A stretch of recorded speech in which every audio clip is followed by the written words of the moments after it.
First alert forecast. Well, we were tracking some ice last night, but of course we had a little bit of thunder too, and some hail. Very interesting to have thunderstorms and freezing rain occur at the same time.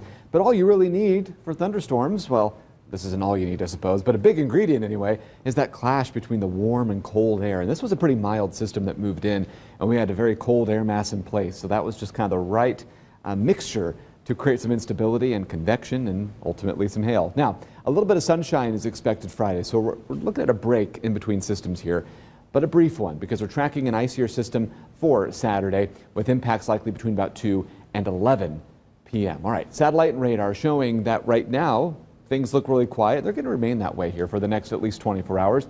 Some rain, some severe thunderstorms to the south and to the east, but locally, no concerns, at least for now. An area of high pressure is firmly set up to the north and to the west. And the reason why that's important is because that's going to prevent this next system as it moves in from moving much farther north.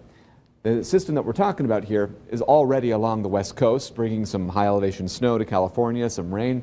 And this system will start to move through the Central Plains and eventually Great Lakes area. But again, that area of high pressure is going to keep that low pressure system farther south. So what that does, it puts us in between those two areas of pressure and therefore in kind of a complicated setup for Saturday. Saturday morning looks dry, but by Saturday afternoon, we start to see the system lift a little northward, but again, it's going to be kind of prevented from moving too far north with that high to the north and west.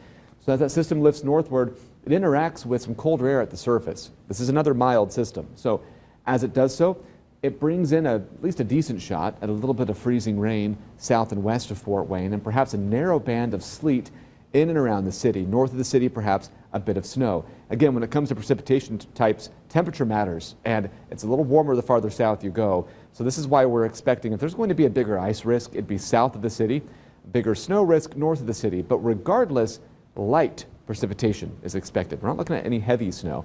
Throughout the day Saturday, temperatures largely in the 20s, should briefly get into the low 30s by the middle of the day. But again, when we're talking about ice, 1/10 of an inch or less is expected for most, maybe a little more the farther south you go toward Jay County.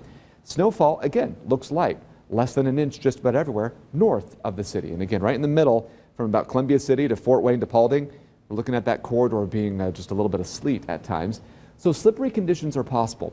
We're not really forecasting off of quantity at this point as much as impacts here. And there could be some very slippery spots, particularly south of Fort Wayne.